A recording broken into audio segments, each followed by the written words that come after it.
Well, Zach, you've instituted some major changes since you've taken over at McLaren. Does McLaren now have what it takes to win races, and how far away do you currently feel from having a race-winning car? Well, I think we've got a really good race car. I don't think any of us will know the answer to that question until we get deep into testing and really the start of the year in Australia.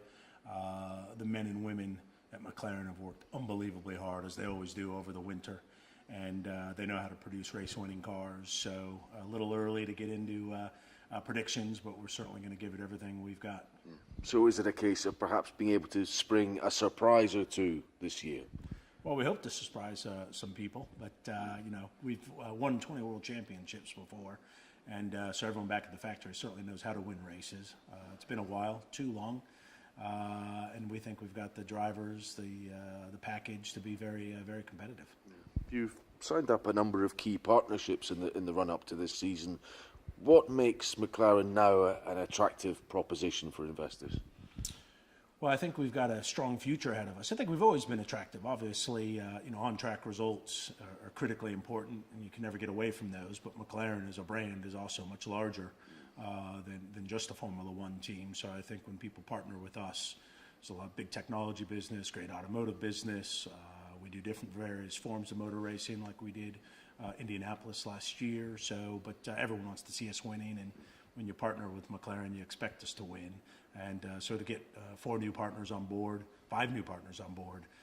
Petrobras being the one we most recently announced, and Dell and Airgain and CNBC and Kamoa, I think shows that people are feeling we're on our way back, and it's going to be exciting times this year. Yeah. Tell us about the Papaya livery, and why was it the right time to bring that back? Well, we're kind of moving fearlessly forward, as our great marketing department has developed this year.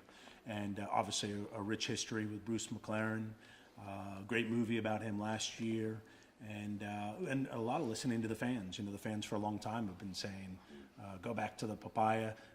The Indy 500 car last year was really well received, which was obviously a very similar livery. And so we're trying to move forward, celebrate our past, listen to our fans, and give everyone some excitement. I think we're doing that so far. Yeah. And what about the sport in general?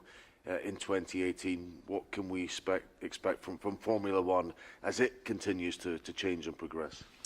Well, I think you're going to see continued fan engagement. That's a real priority from the new owners and from all the racing teams and social media and digital and all the new waves of media. So that's quite exciting.